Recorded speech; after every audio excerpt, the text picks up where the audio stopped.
kick her off? Yeah, go ahead. All right. Well, we're glad to see all of you all today. It's a great opportunity to have everyone come together and talk about something that we find. I know I've certainly had my share of difficulties with this in the past, and most folks have.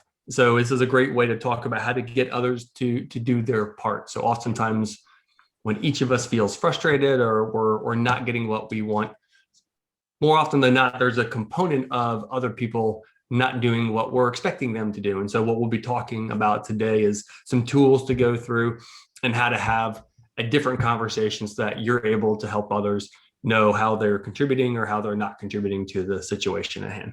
Mm-hmm. Yeah. I'm excited to see Jason and Stefan in person also, because I don't get to work with you guys. And Deborah, you're in fantastic company because you've got some veterans here. Yeah, so this will be fun. So what we're going to do is I'm going to share my screen. Let me know how that's coming through. All right. So close that and close that.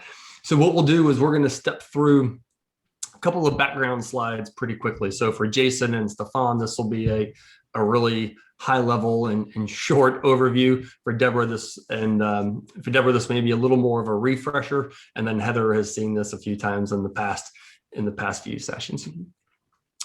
So one of the things we wanted to jump right into is redefining performance. So as a reminder, when we think about performance, it's not just the technical performance. Oftentimes that's what we're used to measuring. How many things did we make? How many calls did we make?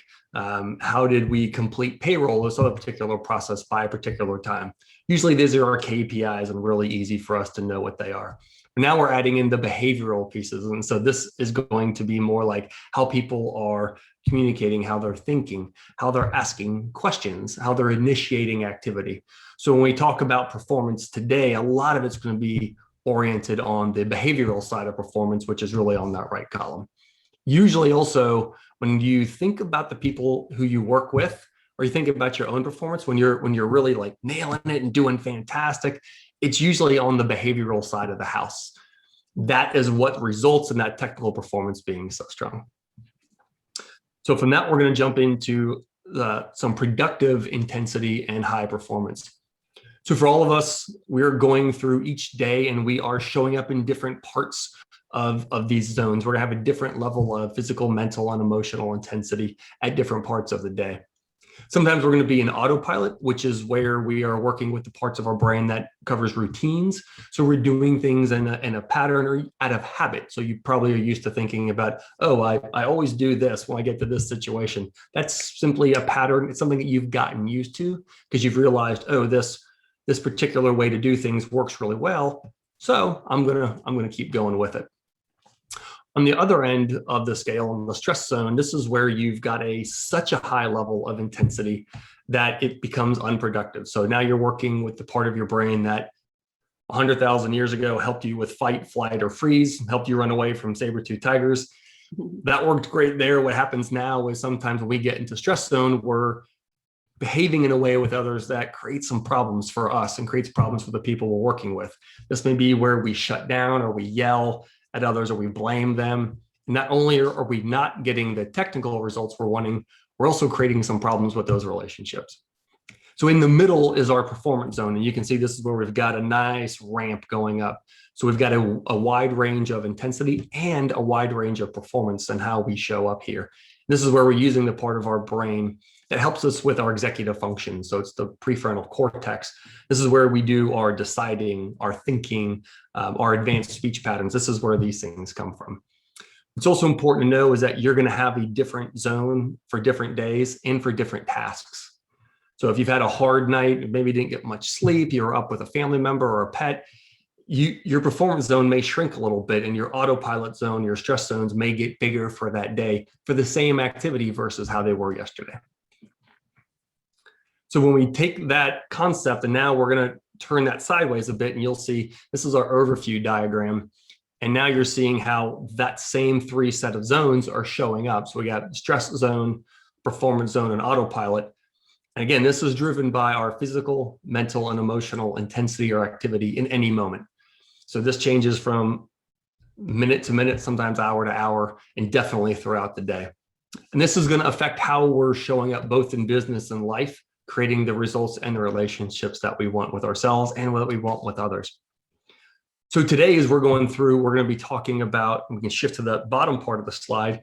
We're going to talk about how we're partnering not just with ourselves, we're talking about how we're partnering with others. So the great thing that you all are going to like about this is you've got the ability to control yourself. So when you think about, oh, how am I helping myself in this situation?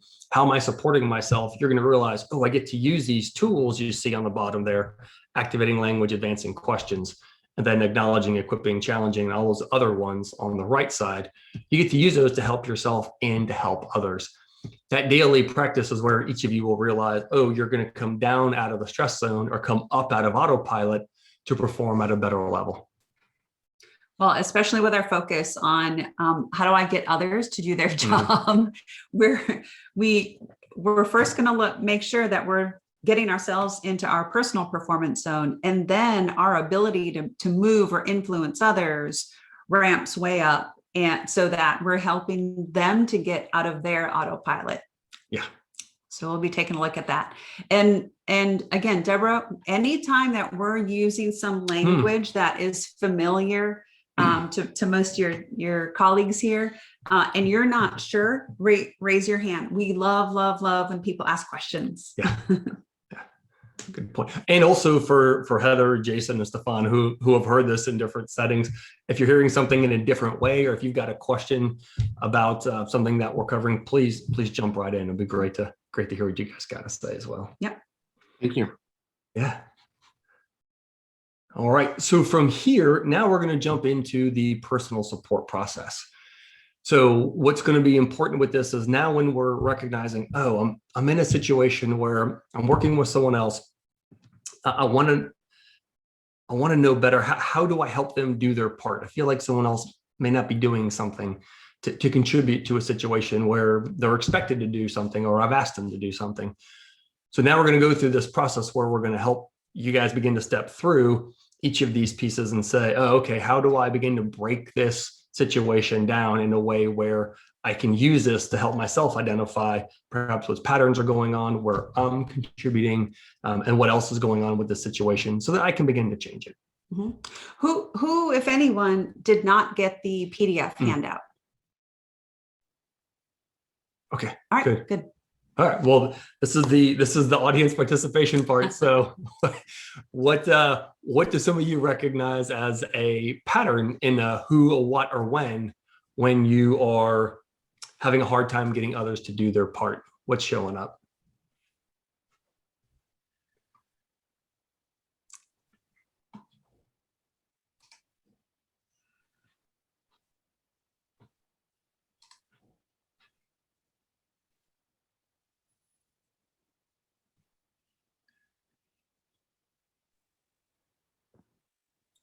Yeah, well, what I typically notice is that,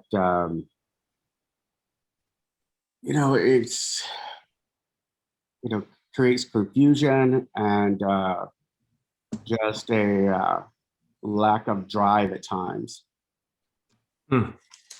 What are some of and this is for all of you, Mm-hmm. when you signed up to attend today and you saw getting others to do their job, what are the situations you have in mind where you're frustrated, disappointed, aggravated that other people aren't doing their part of the work?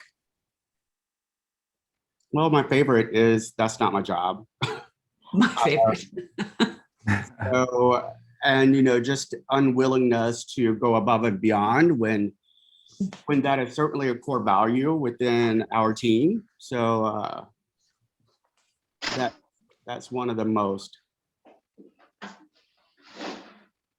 I would say I see it, Kathy, in regards to they're like what they're striving to get from their outcome and their daily,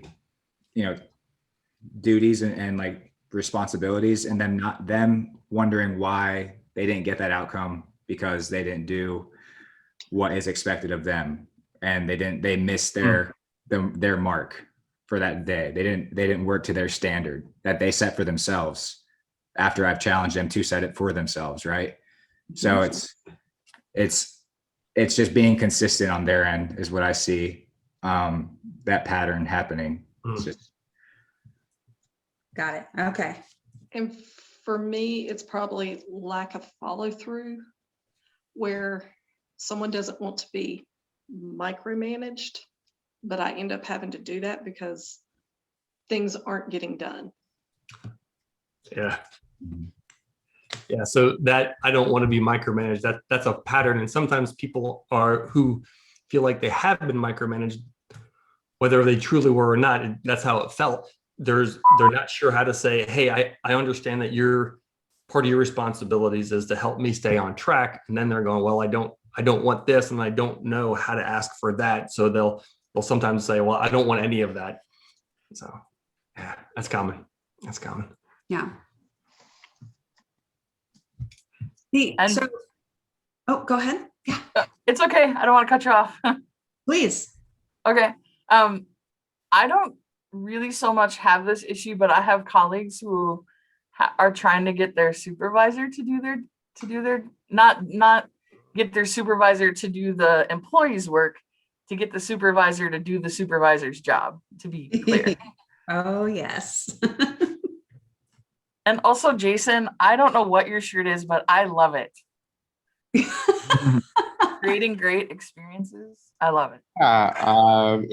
We just got these in, so it's one of our taglines. Oh, cool. It's a red Neat. button. Yeah. Yeah. that's Hummingbird. That's awesome. Well, thank you. I appreciate it. I love it. So when all of you, whether you're in a support role, like Heather, you're talking about, there are colleagues you're actually wanting to support colleagues like through this process. Or when you are part of the relationship, like Stefan, you're talking about the people that you support, they're not following through, just like Deborah.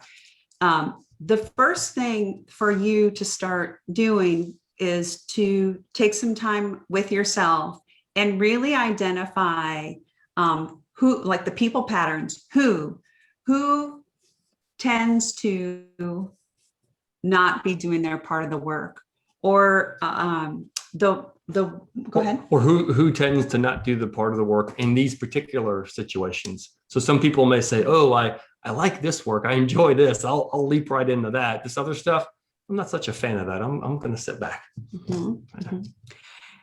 Also, the when, we call them the when patterns. And so that can be when certain situations occur, or when we meet every week on this particular project, people are not following through. The better that you can really clarify these patterns, then you're going to be better equipped for number 2. Also is like, okay, how might I have been contributing accidentally or unknowingly? And that, so number 1, spending some time on number 1 is going to help us move into number 2. okay. So even when you think beyond the one situation and you're thinking about those who, what, when patterns, what's coming to mind with some of you?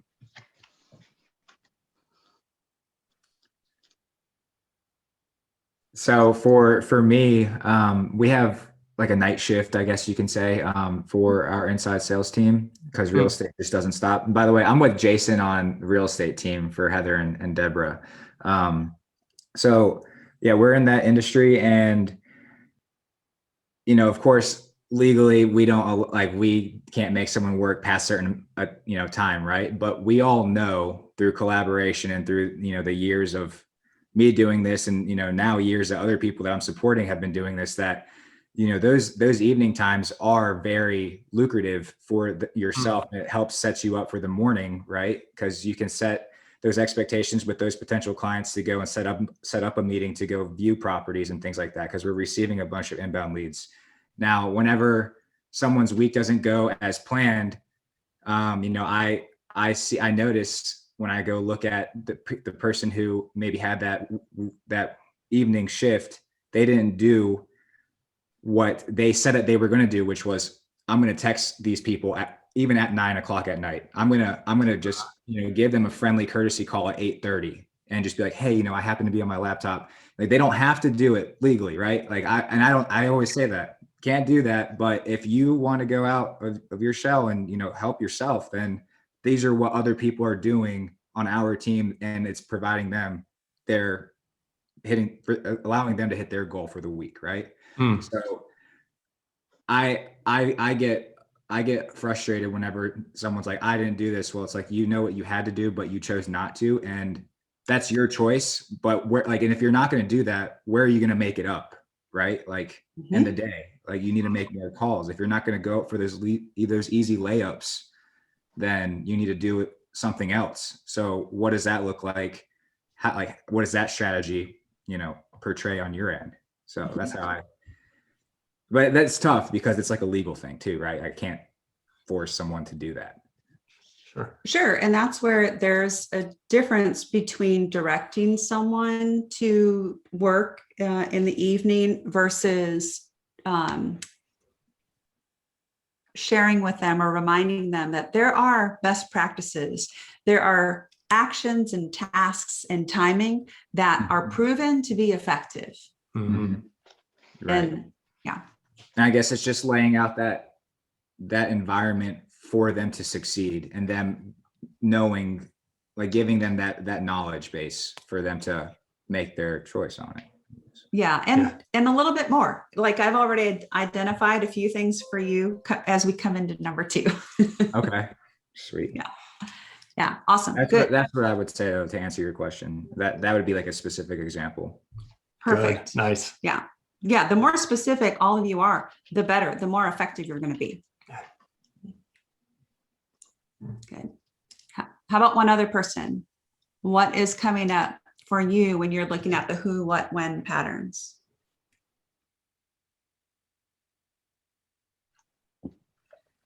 For me, I find that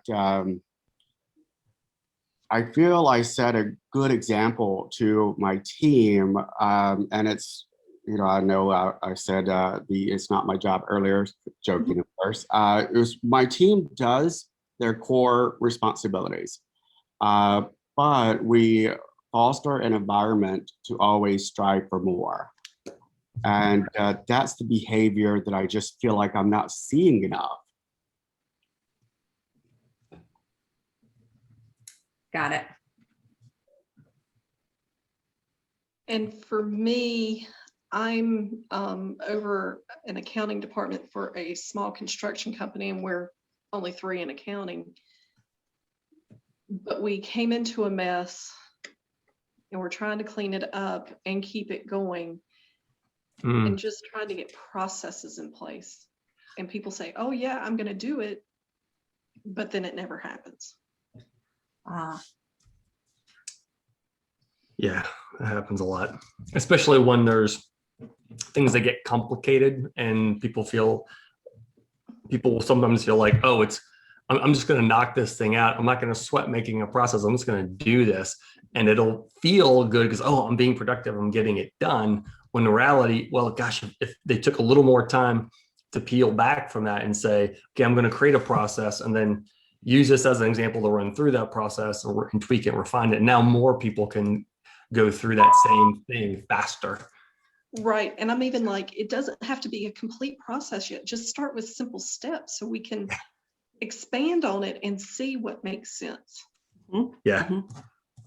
Yeah. I'm a huge person who likes to make processes. So for me, oftentimes I'll start with simple things. And sometimes people will think, oh, a process. And I've done this myself where I'll think, oh, I want a way to have this process. And sometimes I'll make it such a big, hairy thing that I go, man, I don't even want to mess with that. So yes, he does. He makes it like a big, complicated thing. Totally. So if I can peel myself or get some help peeling back from that, then I do a lot better with, all right, dude, like what's the minimum it takes so that we've got something that's actually going to help, right, without it being a great big thing. So thank you for your help with that. Well, again, what you'll find, Deborah, and your teammates here are used to this. We drill in and we get into these details and into these specific situations because we get a lot of useful information that actually help you with many more situations. Yeah. And so let's slide into step number 2. I was taking notes. I know Ivan is too. Yeah. When all of you are going through and giving us a little bit more detail, that's so good because you're helping us to recognize your language and how you're viewing things or how you're talking about things. Because when it comes to your working with others, when it comes to your support with them and your influence with them, we send a lot of messages, and a lot of them we send unintentionally. Mm. And so that's where we come into step number 2. What are some of the habits that I have that are accidentally contributing to this? Mm. So, for example, Deborah, you've already confessed to one. You end up like doing it. You end up, you said, having to check in on them. You might not be micromanaging. They might be saying, I don't want to be micromanaged, because they're already avoiding their responsibility and they're avoiding you holding them accountable. Yeah. So, and it'll be helpful for you to you can even take a side note. I'm going to own up, and here are the things I know, or I'm starting to recognize that I'm doing. And then here are some of their habits too. Like, make a side note about their habits. Just make sure that you're differentiating those. So here I wrote down a couple of observations. Yeah. Unless you want to jump in. Yeah, let me start with something that's important, because so often when we think about how do we help someone else do their part, sometimes that can feel a little weird. It can feel a little uncomfortable, or sometimes it feels a little like, oh, I don't want to be a big jerk to this person. And what I remind a lot of folks, and Stefan and Jason have probably heard me say this, is if we think back to when we were all kids, what did we hear? Well, be nice with others, play nicely with the other kids. And it can feel like when we're holding someone to do their part, it can feel like we're not being nice. And so one of the things that's important for us to do right out of the gate is to recognize that mindset of, oh, well, I don't want to hold someone accountable because I want to be nice. That's actually not being nice. It's a whole different thing. And you can be really caring about somebody by holding them accountable. So I'm sure most folks on this call have had a teacher, a coach, a parent, a family member, a neighbor who gave you some tough love conversations and said, hey, it's time for you to step up your game in this area, or it's time for you to really go for the level of performance you're capable of based off of your potential. And that can be where someone's holding us accountable. And we probably all recognize that was because that person really cared about what we're doing. It wasn't because they were just being a jerk. It was because they said, well, gosh, you're capable of doing more than you are. So I wanted to start off by helping us shift out of that mindset of, oh, we're being mean to somebody, or we're not being nice when we're holding them accountable. That's not the case. We're really doing that because we care about them hitting their targets. We care about the business staying on track. We care about them being successful. Yeah, being successful and showing up in a way that is going to help them get the kind of raises and promotions that they deserve. Mm-hmm. Yeah, that they're capable of earning. I'll say that last part differently.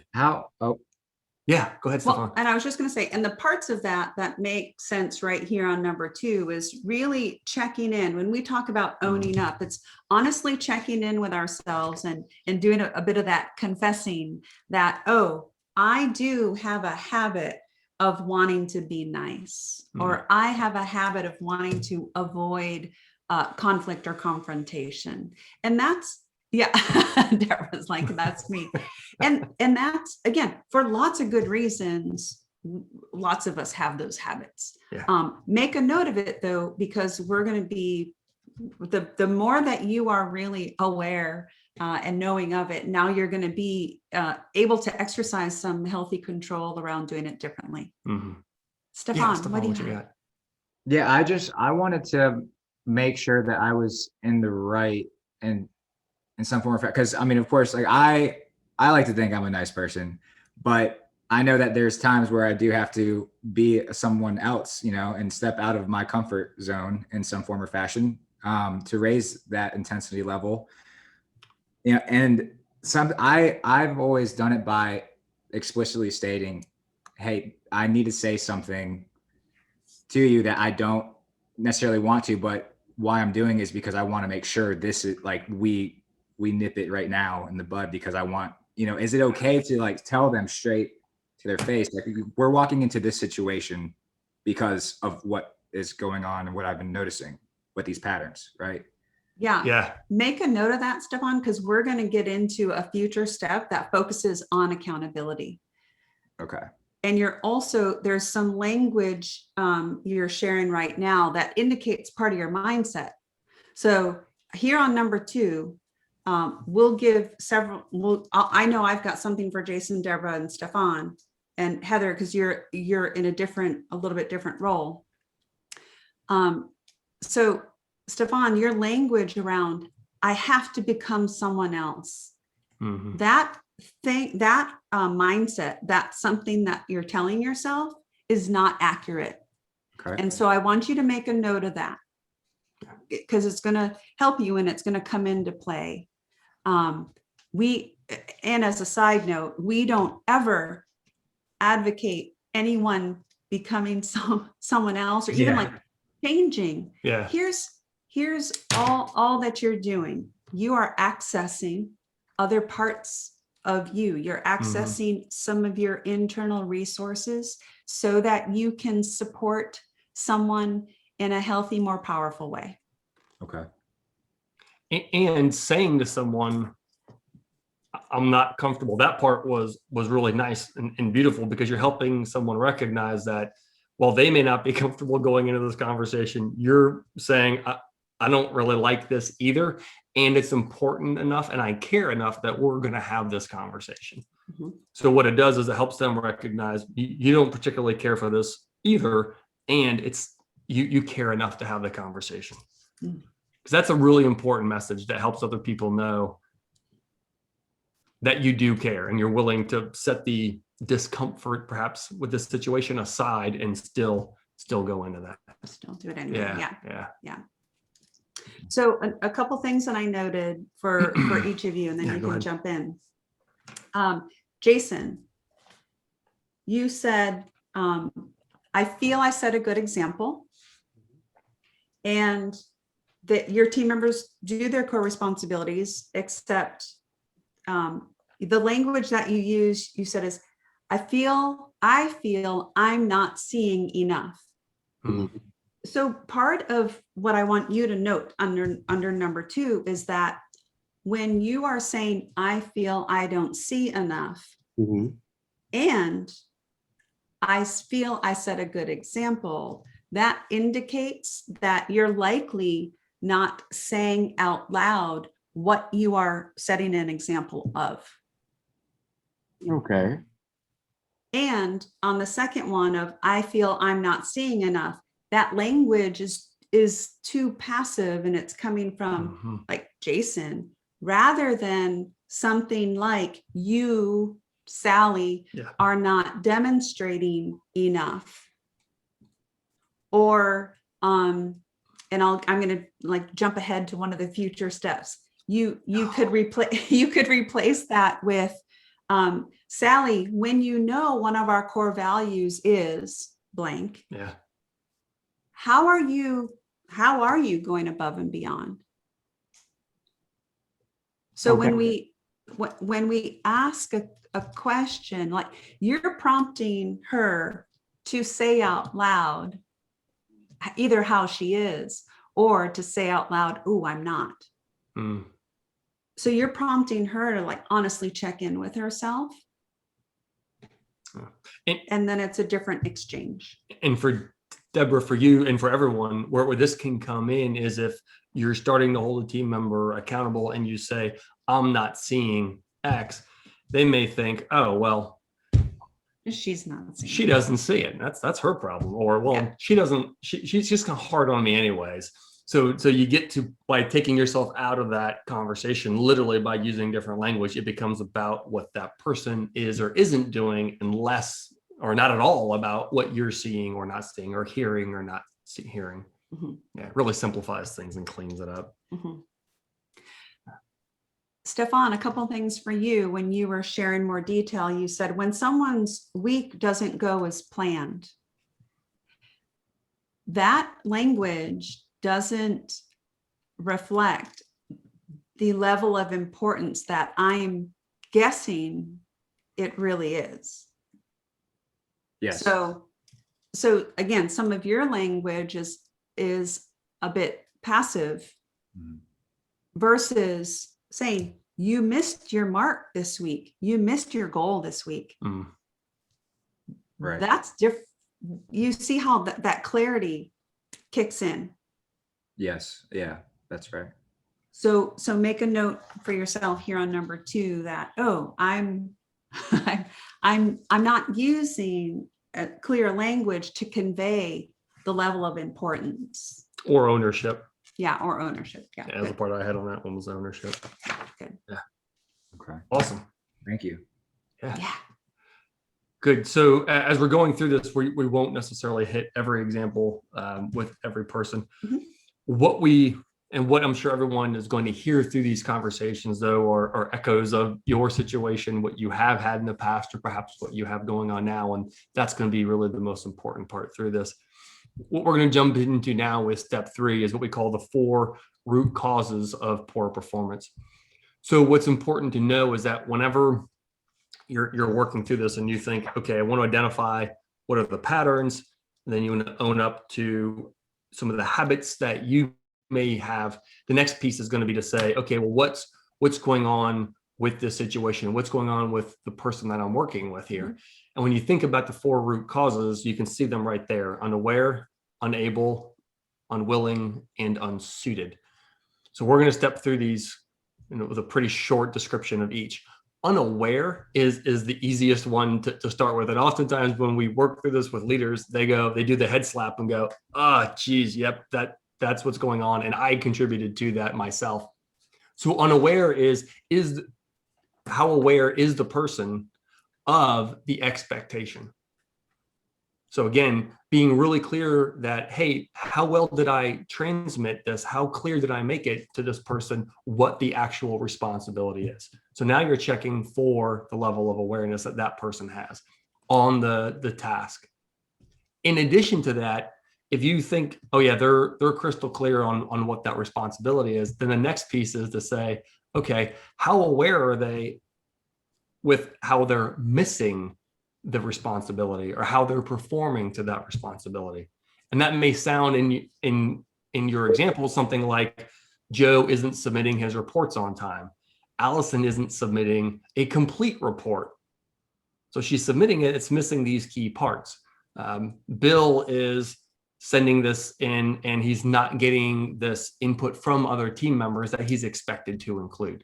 So now what's important for yourself is that when you get really clear with this language, and this is something I wanted to add in earlier, is that the clarity in this language is going to help each of you think about the situation better and then be able to support your partners in better ways.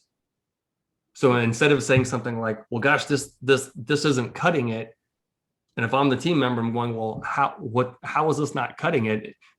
When you're able to really clearly say you're missing these pieces, or this isn't on time, or you're not including the input from these other team members, now you're being far more specific in what's happening. Mhm. So I want to link this to a couple things. So another way that the person is unaware is if we are using that passive language and they're down in autopilot, and so they are really unaware. And so Jason, for example, when you state out loud to a person, one of our core values is this, how going above and beyond, how have you done that in the past 2 weeks? Now you're restating instead of just assuming that they remember that it's a core value, you're stating it, you're reminding them, and then you're asking a question that prompts them to check in. So what you're doing is you're influencing so they come up out of autopilot. Yeah. Very similar, Stefan, when that's that passive language of, oh, their week didn't go as planned. They're down in autopilot. Mhm, mhm. Good. So the second part to the 4 root causes is going to be unable. So now we've checked that somebody is aware, that we're confident that they're highly aware of what the expectation is, and we're confident that we've shared with them how they are not meeting that expectation. And we're going to the next step, which is going to be, okay, well, what are they missing? Usually this is a technical thing. And this can be where if someone's expected to provide a particular technical output, like an assessment or a report, or to do some other work that requires a piece of equipment, this is usually where we get into the able piece. What's important to do, though, is to separate, how well is someone equipped to do this? If someone knows how to write that report, if someone knows how to get input from a team member, people are certainly capable of submitting things on time if they choose to do so. So now you can say, oh, okay, this isn't an able piece. So sometimes it's important just to state here really quickly that the unable very often doesn't apply if it's a behavioral thing. So if someone's choosing to submit something late, they're choosing to submit it and it's not complete, that's an important thing for you to recognize. That's an unwilling. Yeah. So now we're going to shift down into unwilling. And I want to step in real quick Mhm. also, is that Heather, in your example where someone's wanting to get their supervisor to do their work, make a note that that supervisor is likely an autopilot. Mhm. And so the person you're supporting can use language to remind the supervisor and then use the advancing question. That's going to help you. Deborah, in your examples also where the people, your team members are saying they'll create a process and then they're not, I have a sneaky suspicion there's lack of a crystal clear deadline. And that contributes to the unaware. Because it sounds like, oh, it's just optional. Do it whenever you feel like it. Anytime that we're not making sure a deadline is set, and what I mean by that is anytime we're not stating a deadline or making sure they help you state a deadline, that contributes to the unaware. Okay. Yeah, and the unaware will be either from a commitment, an agreement, or a directive. So they say on their own, yeah, I'll do this. And again, to Kathy's point, if they're not providing a date, you want to have a who, what, and a when always for any kind of activity. Mhm. So either a commitment, they agree to it, an agreement where you ask, hey, will you do this by this time? And they say, yep, got it. Or a directive, which is, hey, please execute this task by this time. So now you're providing that as a directive as a manager. Yeah, provide your draft of this provide a simple draft of this process by Friday, 2 p.m. And we'll go over that together. Mm-hmm. Nice and simple. No way to get confused on that. Yeah. All right. So we'll jump into unwilling.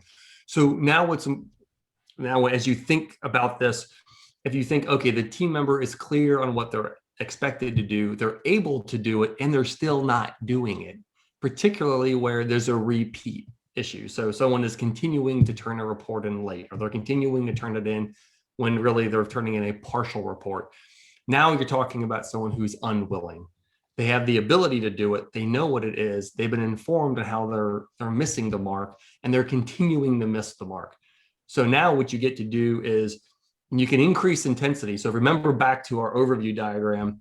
If someone is, and I'm going to shift up there just quickly for a second. Mm-hmm.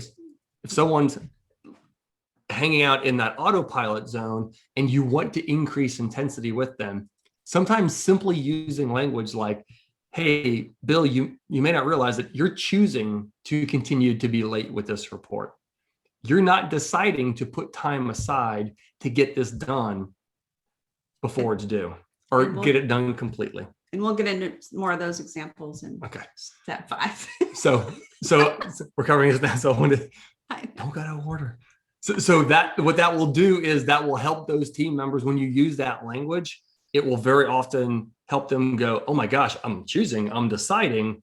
And when you help them recognize that they're a part, they often will spring from autopilot and they'll get pretty high in the performance zone because they're realizing, wow, I'm not able to hide from my responsibility around this. So I'm gonna do something different.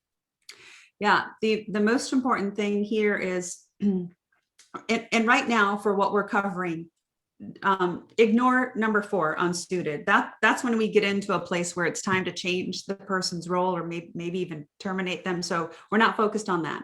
The important thing to keep in mind is that on the behavioral side of performance, nearly always the person is truly able and they're not doing it. Even Jason, you use the term there. I see an unwillingness. You said, I see an unwillingness of them to do it. So that's fantastic because you can also use that word as we get into number 4, where Ivan was jumping ahead. When we get into using activating language, what we mean by that is, first of all, removing all the passive language that sends the message that it's not really that important, or removing language where it allows people to just stay in autopilot. And it's using language that activates someone to pay attention, to change behavior. And it's in that, this on step number 4, it's in that clarity, that co-creating clarity, using clear language. We're not necessarily saying use direct language. Maybe what we're really looking for is clear, accurate language. Yeah, and that's a good distinction because sometimes people will think about direct language as being, I'm directing this at somebody or I'm being harsh. And it's important to remember that that's not really your goal. What you're likely going for is saying, there seems to be ambiguity or confusion about this. And my goal is to really strip that confusion away, take that ambiguity out of the picture. So I want to make sure we're both crystal clear on this so that we're seeing this exactly the same way. And sometimes thinking about it that way can help you realize it's not, your goal isn't so much to be direct or harsh or I'm going to come down on someone. It's more about, I want to make sure we're really on the same wavelength on this particular issue. Now, going into step number 4, this is where we get to go back to step number 2. So we've got some habits and how we're thinking about things, habits of, I'm afraid of being, I don't want to be a jerk, or I don't want the confrontation, or I help several of you recognize some habits in your language. Now, all of that work on number 2 slides in here to number 4. And so what are what's coming to mind already for you where you're going to start changing your default, meaning your default way of thinking, or you're going to use more precise language? Yeah, more intentional.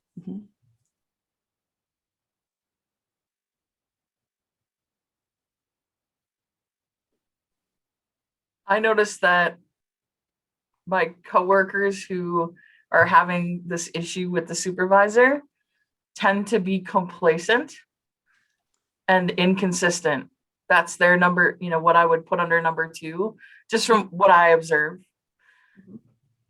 And I would encourage them to use the clear language and set deadlines to help co-create the clarity with their supervisor. Yeah. To me, that seems to be the big issue. So if you're not hearing back on a decision or something that's a complex decision where you're not at the table, you need that person to be at the table and advocate for you. You check in, like, don't just let it sit there and you're getting upset about it. Check in, ask, send a message, don't be complacent about it. For sure, because when we're not following up and checking in, we're sending the message that it's not that important. Yeah, exactly. Yeah. One other thing you can, and this goes for everyone too, not because Heather brought up an awesome example where people will be frustrated about something. So one thing to ask them is, well, you care about this. What are you doing about this. So it's great that you care. How are you turning that though into some kind of actual action or activity so that this situation gets better? Because sometimes people they'll want to kind of stew a little bit and stay inside their own pot. And it's like, well, okay, that's just know that stewing in your own pot isn't going to change anything. So if you want to get that different outcome, it's time to go and have a conversation with someone. And that's where sometimes people just don't feel equipped. So this group here will definitely have far better language to help others know how they can go have a conversation, particularly with a manager where tension's already going to be higher and they can start to feel better about how they're going to do that. Good. Who So else? what if you have someone who is passionate about what they do, but to the point where they don't let things go that they don't have any control over? And then they're like, the sky is falling and they have to tell everybody, whether they should know it or not, that the sky is falling. And they waste so much time doing that, they can't do their work.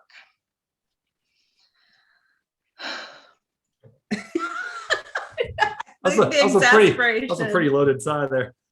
Yeah, sometimes helping people know, hey, because sometimes when again, going back to thinking about when we're in the stress zone, remember, we're dealing with a different part of the brain. We're dealing with fight, flight, or freeze. And sometimes that can come across with what you're describing a bit as the Chicken Little, the sky is falling, and people they're so hyper aware of what's not happening or what is happening that they have a hard time stepping back from that to go, okay, what do I control? How can I actually affect the situation? So sometimes slowing people down a bit and say, hey, hold on, you may not know it. Here's what's happening. Here's what you're doing. And letting them know that's not actually helping you nor helping this situation. So then you may be more specific to say, you're telling Bill or Amy about this thing. It isn't going to change it. So let's work on a way for you to have a better conversation so that you're coming through with what's going to matter or what you can really control. Okay. Yeah. And helping acknowledge too that they care a lot about something and how awesome that can be until it tips into that point where it goes from awesome, I really care, until I care so much that I'm not able to recognize where the limits are on what we control and what we don't control. And then they're starting to wrap those two pieces together. Yeah. That's a good point. Yeah, because you're observing it clearly, Deborah. And so saying out loud, and that's where exactly what I've been saying, say it out loud, what you're observing the person is doing. And that's where, Jason, you too, you're observing it clearly, and it's articulating it more clearly so that you're prompting the person to really own it rather than it's you just feeling it or you not seeing something. So to put really specific language for each of you around what Kathy just said, what that's going to sound like is, hey, you may not realize that you are. Hey, you may not know that this is what you're doing. What's important in there is that you're not saying, I see, or I hear, or I notice. You're leaving the eyes and you as the observer completely out of the conversation and really helping them focus on what they're doing, what they're showing, what they're contributing, what they're saying. And that's going to help simplify that conversation because you're leaving yourself right on out of it. Okay. Yeah. Good. That helps. Yeah, good. And that was a really good statement from Kathy. And I wanted to add some meat to the bones around that, so you guys had some language that you could begin to play with. Good. Stefan and Jason, what have you recognized that you're going to practice differently with your language, your mindset?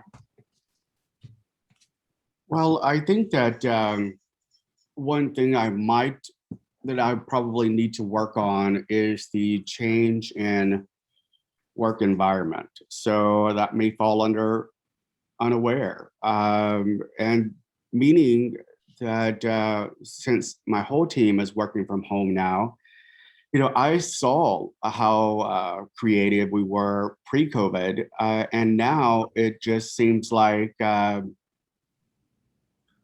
maybe they're not, in a crowd and feeding off the energy per se. And I need to shift into, instead of assuming someone is witnessing going above and beyond, and then they just naturally do it. I need to specifically verbalize it much more is what I think I will incorporate. Yeah, so make sure also, Jason, that what I'm hearing from you is you're saying, I probably need to work on, so we're going to strip all that out and say, I'm going to explicitly acknowledge the behaviors they were demonstrating before when they were highly creative. And then I'm going to ask them, how are you continuing to do that yet differently in the work from home? Okay. What's really awesome with what Kathy's sharing there is you're not taking that on as your thing to figure out. So now what you're saying is to the teams, if you've got however many people, you're saying, hey, what works for all of us to have that creative energy again? How can we do this? What do you guys recommend? So it's not just them looking to you and saying, well, you figure it out. And you're saying, no, we're all going to get to figure this out. Yeah. Because they may have fantastic ideas.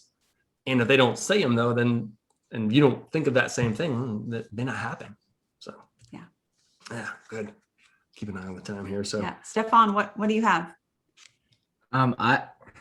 So try not to use bubble wrap in words, but I will get rid of the ambiguity of my statements and be more specific and implement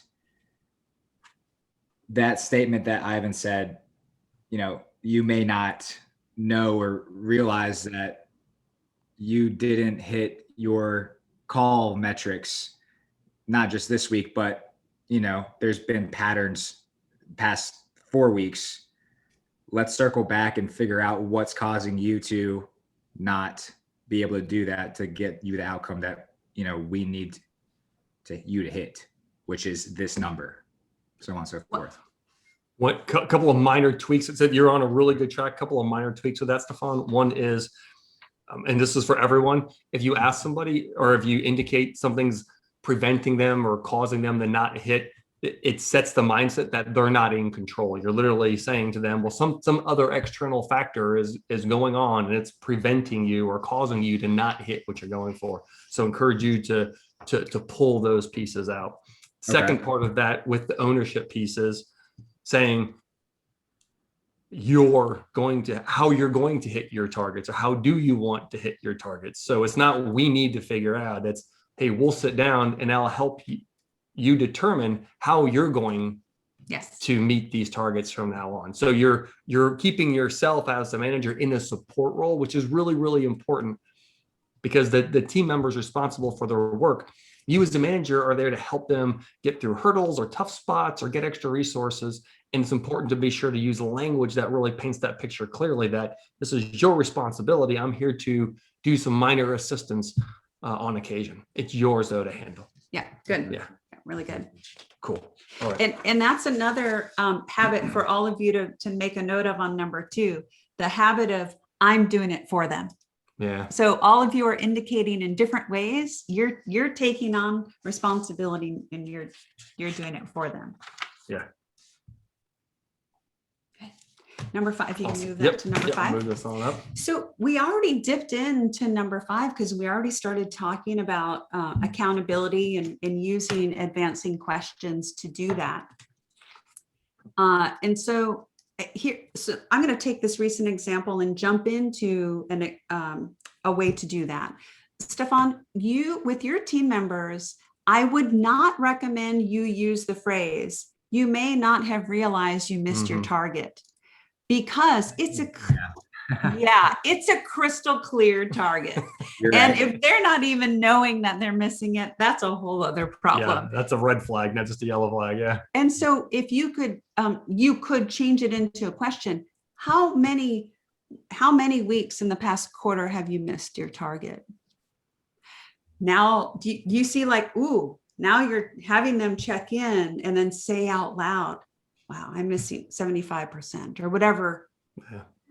So we're using advancing questions, and Deborah, send us an email if you've got other questions around this. It's a core component of our system. It's using advancing questions to prompt the person to check in with themselves and like wake up and you're getting their attention. So going back to that overview, this is where you're helping them pop out of autopilot and come into the performance zone.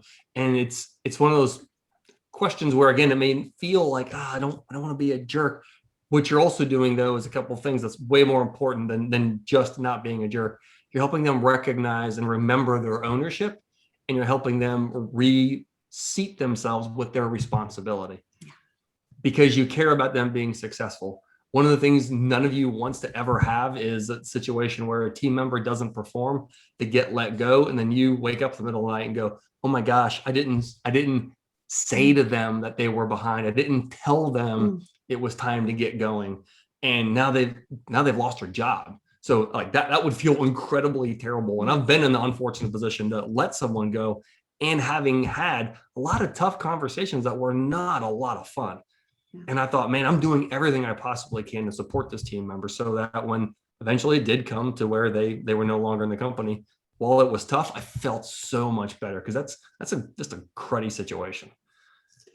And so, Heather, in your situation, when you're supporting your colleagues, this is where you can say, well, you're frustrated. How are you following up with your man? Very simple. Like, advancing questions can be very simple. And then, Jason, we talked about a question you could use in your situation. How are you going above and beyond, or how do you want to?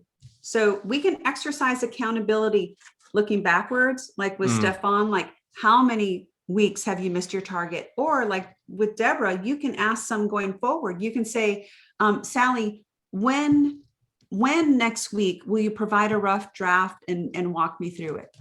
Now you're prompting them to determine that deadline and follow through. So there are lots of ways for you to exercise accountability that is far more supportive for them to be in their performance zone and then following through. Couple of things, and I know we're right at the end here. A couple of things we'll provide in terms of language. One is that, and to put some context around this, oftentimes when people think about holding other folks accountable, the word accountability can seem like a bit of a hurdle. It can be like, I'm just uncomfortable with that word, and I certainly am uncomfortable saying it out loud to someone else.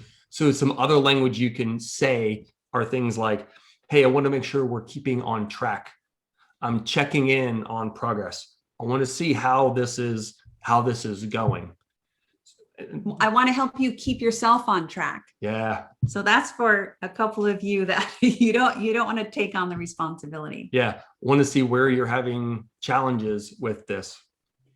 Yeah. So we'll send a follow-up to equip you with more tools for exercising that healthy accountability. What's also really important about that language is it helps you start off with a lower level of intensity, so that as you practice, you want to start just like any other skill we have, right? You don't step up to a 90-mile-an-hour fastball the first time you learn to play baseball. It's t-ball. So this is the equivalent of that, stepping through that nice and easy. So that language will make it easier for you to have those lower intensity conversations that will help you get more comfortable, create that ability to say, oh, okay, now I can begin to dial up some of the intensity by bringing up, hey, this is the 4th time this month that this has happened. It's time to have a different conversation. So adding some of those other things in, like that history or that pattern, will help others go, ooh, this is a bigger deal than just a one-off. And that by itself will raise that intensity and usually get their attention more. Yeah. So we'll follow up with some additional tools. We'll follow up with a link to the recording. We want to hear how you're doing. Keep us posted. Yeah. Any other questions you have for us, always feel free to email. Any other requests for what you want us to cover during these live virtual sessions. These are all driven by all of you, requests that are coming from all of you. So make sure to let us know. Yeah, and as a reminder, these will be on the 4th Friday of every month, same time, 11:30 Eastern. They're open to anybody. So if you're talking to friends or family or coworkers or colleagues in some other business, and they say, "Gosh, I'm having some difficulty like this," and you realize some of these conversations are valuable for them, please feel free to forward them that email so they can sign up and get into one of these as well. We're happy to do that. Yeah. Thank you. Yeah, fantastic input and participation. Yeah. So have a wonderful weekend. And I know 4th of July is coming up. So for any of you who are traveling or barbecuing, have a great time, be safe, and really enjoy yourselves. Yeah, really good. Cool. Have a good week. Take care, everyone. Bye-bye.